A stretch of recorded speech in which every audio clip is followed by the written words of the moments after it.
Continuamos en Upao Noticias, siempre en vivo a través de Video Upao Televisión. Son las 5 de la tarde con 13 minutos y como lo anunciamos al inicio del programa, vamos a conversar ahora con un destacado académico, el doctor Jorge Pina. Él es director de la Escuela Profesional de Ingeniería Agrónoma de la Universidad Privada Antenor Orrego, con una amplia experiencia en el sector agrícola, en el sector agrario, y sobre, desde la academia, ¿cuál sería el marco legal o el marco general, mejor dicho, que debería tener la nueva ley de promoción agraria ante la derogada ley que, como ya sabemos, tuvo que, por presión social, estos enfrentamientos de los trabajadores en la Panamericana Norte, que lamentablemente dejaron un saldo de 2 personas fallecidas, y que esto pues generó que el último fin de semana el Congreso decidiera pues derogar, dejar sin efecto esta ley que estuvo vigente desde el año 2000, en la época del expresidente Alberto Fujimori. Doctor Pina, bienvenido a Upao Noticias, buenas tardes. Buenas tardes, Alberto. Gracias por la invitación.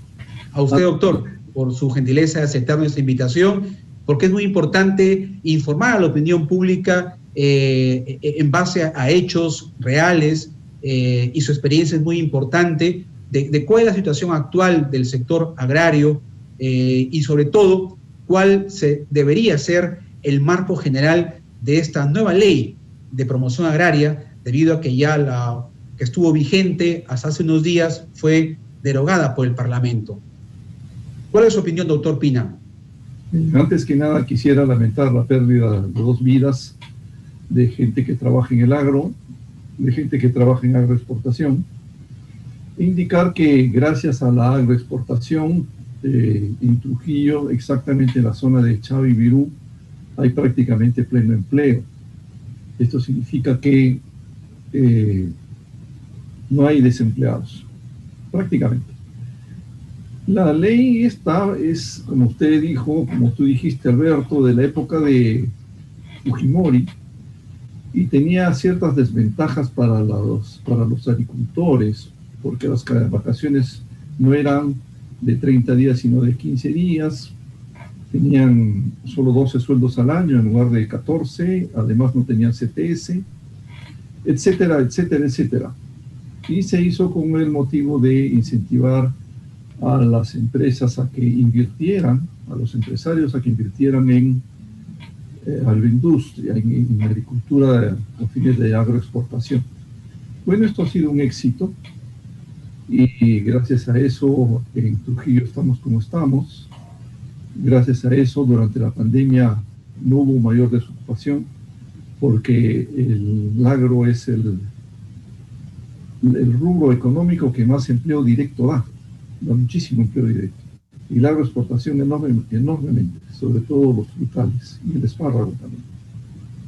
Actualmente no hay diferencia mayor entre la ley de promoción agraria y la ley normal de contrataciones, la ley general de trabajo, la ley general de contrataciones, no lo sé. O sea, no hay diferencia, son 12 meses de trabajo, más 2 sueldos más CTS, y vacaciones 30 días, sino que no se les da físicamente todas esas ventajas, sino se acumulan y se les dan en el sueldo. O sea, alguien que trabaja normalmente en una empresa normal recibe menos sueldo que recibe el trabajador agrario. La única desventaja podría ser para el empresario, que no, la verdad que para el trabajador no hay ninguna desventaja. Me parece que el empresario, cuando gana bastante dinero, no tiene que pagar 30% de impuestos, sino 15% máximo. Esa es la única, me parece que tiene una ventaja tributaria. Pero actualmente para el trabajador agrario no hay mayor desventaja. Una tremenda ventaja es que permite la contratación temporal. En agricultura hay mucho trabajo temporal. Después de la pandemia, abril, mayo, junio, había mucha gente en las calles, de ambulantes, inclusive había mucha gente pidiendo dinero, proteoceros, ayuda. No había trabajo. Sin embargo, en agosto desapareció la gente de las calles. ¿Por qué? Empezó la campaña de cosecha de arándano. Y para la campaña de cosecha de arándano, los encargados van y se van hasta el valle de Chancayo, o sea, Chiclayo, Chancayo de Lambayeque, o sea, Chiclayo a conseguir mano de obra. Se requiere, no hay suficiente mano de obra. Lo que podría suceder es que algunos empresarios, eso sí no lo entiendo, por qué no hacen contrataciones directas y utilizan contratas, que nosotros llamamos servicios, lo han dicho, en realidad son contratas, y parece que esto de contratas, estos servicios sí explotan al trabajador. O sea, le dicen al empresario, porque el empresario tiene que hacer un contrato con ellos, que deben cumplir, y parece que no. Entonces la nueva ley tiene que ser muy estricta en la relación que hay en el trabajo directo del empresario y la tercerización. Correcto. Doctor Pina, perdón. Al respecto, escuchamos el día de hoy en una entrevista en un medio de comunicación como es RPP a nivel nacional al ministro de Economía y Finanzas, y él decía pues de que esta ley que fue aprobada en el régimen del expresidente Alberto Fujimori hace 20 años, era una ley que, como usted lo acaba de mencionar también, permitía o exoneraba a los agroexportadores, a los empresarios de la agroindustria, con algunas consideraciones, ¿no? Por ejemplo, el 15% del impuesto a la renta, y que por lo general es 30,5%, y también beneficios de la norma autorizada de aportes del 4% al Seguro Social, en lugar del 9% correspondiente al resto de empresas. Entonces, sin embargo, decía el ministro de que esto debió haber tenido una fecha de vencimiento, de haber sido progresivo, pero no que se haya pues mantenido así durante 20 años, ¿no? Se renovó esto o se reafirmó en el gobierno de Toledo, igual en el gobierno del presidente Vizcarra, incluso hasta el año 2031, me parece que había sido propuesta en el gobierno de Vizcarra. Entonces, el ministro dijo de que tendría que esto renovarse y cortarse esos beneficios de manera progresiva también, según la nueva ley, no de manera tan radical que podría afectar a los agroexportadores. ¿Usted piensa que tendrían que pagar impuestos en base a esto que estamos conversando, doctor Pina, los agroexportadores? Hablando de los trabajadores pagan impuestos. Hablando de los empresarios, de los dueños de las grandes empresas agrarias y agroexportadoras, sí me parece, porque las utilidades son interesantes. Habría que estudiar caso por caso, y en caso de que pagar 30% o 15% no les fuera interesante, la verdad es que cuando un empresario hace un estudio para un negocio, él calcula todo. Lo que podría haber sucedido es que haya alguien que haya entrado al negocio hace 3 años y haya calculado para hacer su préstamo unos 15% de impuestos. No se lo hace que el 15% son a las utilidades, o sea, ya gané. Y entonces, de lo que he ganado, una cantidad es para el Estado. Normalmente las empresas grandes pagan 30%, 30,1%. Y estas 15, y las pequeñas en general, y estas están tratadas como pequeñas, 15%. Entonces, si tú ya tienes varios años, digamos, en contabilidad ellos le llaman depreciación, si tú ya tienes un periodo de depreciación, sí deberías pagar el 30%. Si recién ingresas, bueno, podría ser, pero también no creo, pues las utilidades son bastante interesantes. No sé por qué los empresarios están tan nerviosos con la nueva ley, porque no puede ser la ley peor que la ley actual en la que están, excepto lo que acabamos de hablar, ¿no? De ese 15% y 30%, y de ese 4% que paga el empleador al seguro, y que normalmente es 9%. ¿Usted considera, doctor Pina, que esta ley que se ha derogado pudo mantenerse, o que ha sido una medida acertada del Parlamento de derogarla, o ha sido más por una presión social que han ejercido estos trabajadores, incluso, ¿no?, que se especula algunos autoridades, como el subprefecto provincial de la provincia de Virú, dijo hoy día también en una entrevista que él, que conoce a los trabajadores del sector, había visto entre los manifestantes a gente que incluso que no era del lugar, que habían sido posiblemente gente traída desde Chimbote para generar estos disturbios. Pero bueno, eso ya es un tema aparte. A lo que le preguntaba era si usted cree que la ley que estaba vigente hasta el fin de semana era una ley favorable, debió derogarse, mantenerse o simplemente modificarse y adaptarla a unos nuevos requerimientos. Esa ley que estaba vigente es favorable para el trabajador.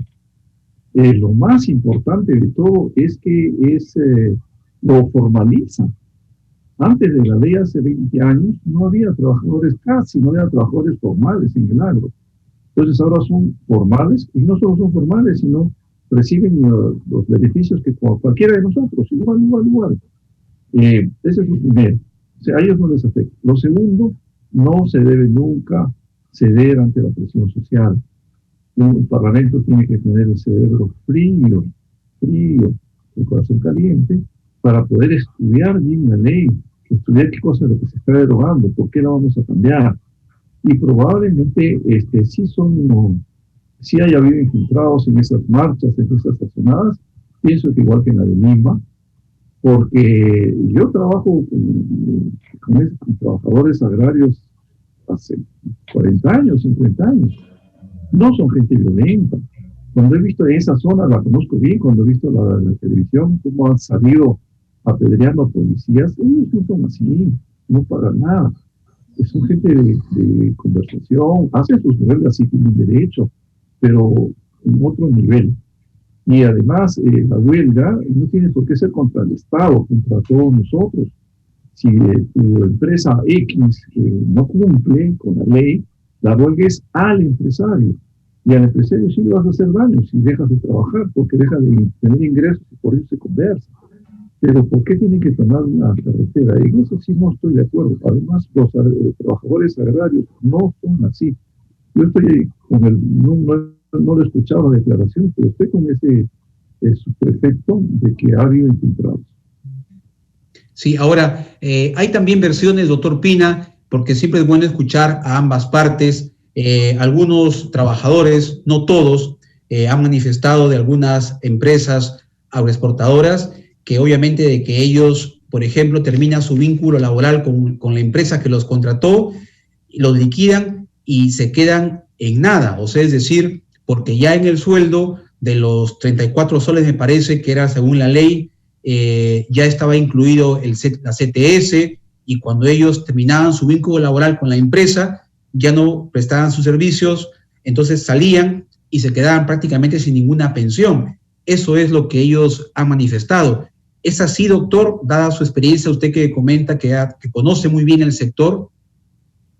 Eso es verdad, pero hay que recordar que con esto de la pandemia, el Parlamento, hay mucha gente aplaudió, pedía precisamente que la gente extraiga su CTS. O sea, no esperar, no, tómalo. Entonces, lo único que se hace, se le da, en lugar de dárselo a los 10 meses, 12 meses. Ese es uno. Dos, los trabajadores agrarios, que son gente muy inteligente, muy hábil, guardan ese CTS, guardan una parte, no lo gastan todo, o lo invierten, porque saben que la agricultura es cíclica. Hay momentos en que no hay trabajo y hay momentos en que sí hay trabajo. Y en los momentos en que hay trabajo ganan 3 a 4 veces más que un sueldo normal de cualquier trabajador normal. Entonces, no es tan así. Lo que sucede es que hay algunos que sí son explotados, sobre todo por los contratos, por el service, y no les dan nada, les pagan menos, etcétera. Eso es lo que hay que evitar. El Estado tiene que tener fuerza en eso y al ser ayudado por los agroexportadores. Pero los trabajadores del agro no tienen mayores problemas, no tienen mayores problemas, que tenemos bastantes estudiando agronomía para ser ingenieros agrónomos en la Escuela de Ingeniería Agrónoma nuestra. O sea, ellos trabajan y estudian y saben pues que hay momentos en que no hay mucho ingreso. pero ellos ya hacen bien sus cálculos. Bien, doctor, entonces lo que percibimos, ya para ir culminando esta entrevista, es que desde su experiencia, como usted acaba de manifestar, no debió derogarse la ley, la número 360, que ha estado vigente desde hace 20 años. Así como usted, también entrevistamos el fin de semana a un economista, docente de UPAO, el profesor Miguel Rodríguez, y también nos decía de que él consideraba que esta ley coincidía con usted como académicos, que esta ley era bastante favorable para el trabajador agroindustrial porque había mejorado mucho su calidad de vida, como usted también lo ha dicho, las remuneraciones, las vacaciones, pero sin embargo, pues entonces al parecer muchos por desinformación tal vez, o como usted dice, los informales son los que han promovido y motivado estos reclamos, tal vez sin el fundamento, sin la base suficiente argumentos para poder reclamar, sin estar del todo informados, ¿no? Como hay muchos trabajadores que se quejan de que no los dejan tomar agua durante sus horas de trabajo, ir al baño u otras cosas, porque también sabemos que son protocolos muy exigentes de bioseguridad que las mismas empresas tienen que controlar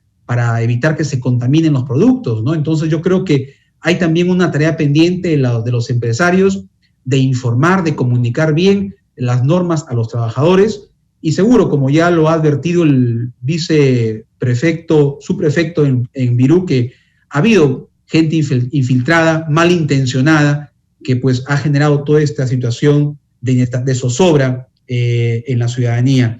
Entonces, doctor, finalmente ya, como se dice, no se puede llorar sobre leche derramada, la ley está derogada y tiene el Parlamento la misión de proponer, de elaborar una nueva ley que tendría que ser de repente entonces parecida o mucho más exigente con lo que respecta al control. Lo que se requiere ahora es control del Ministerio de Trabajo para que no haya explotación de los trabajadores. Así es, así es.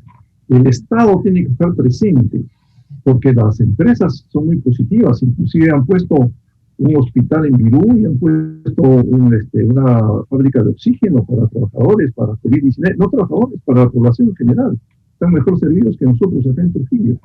El Estado es el que debe entrar y controlar, y además ese trabajador que no lo han dejado tomar agua, de repente ha sido un explotador, porque también hay explotadores internos, porque no, hay una serie de protocolos, ellos tienen que tener una defensa del trabajador muy grande, si no, no pueden explotar, ellos tienen que estar certificados, y en la certificación el respeto a la persona, al trabajador es muy grande. Hace años, cuando todavía no había gran cosa, yo me acuerdo que un empresario me decía, la ley me dice que yo darle 900 soles. No puedo darle 900 soles. Si no lo consigo, tengo que darle 1200. Y encima tengo que darle a las 10 de la mañana su huevito con su jugo. Y encima, antes almorzaban ahí sentados en el turco, ahora no, almuerzan en comedores, como si fueran populares comedores para ellos. Los que hacen aplicaciones fitosanitarias tienen unas reglas muy estrictas, pero muy estrictas, protección, mucho más protegidos que nosotros para un COVID-19. Todo hay que ducharse, bañarse, todo. No es verdad eso de que no paso de la mañana hasta la noche y no almuerzo. No, señor, tiene su momento que tienen que almorzar, tienen que descansar. O sea, el trabajar ahora en el agro es muy positivo, no solo para los trabajadores, sino también para nosotros los agrónomos, que antes éramos éramos los parias de la promoción, de las profesiones. No, ahora es algo muy agradable para trabajar, ya sea profesional o ya sea trabajador, ¿no? Muy bien, le agradecemos mucho esta importante información, doctor Jorge Pina. Hemos estado conversando sobre esta ley que ya fue derogada y ahora hay mucha expectativa con lo que será la nueva ley que va a proponer el Parlamento de promoción agraria. Gracias, doctor Pina, muy amable por compartir minutos con UPAO Noticias. Gracias por la invitación. Gracias, buenas tardes. Hacemos una pausa y regresamos con más información en UPAO Noticias.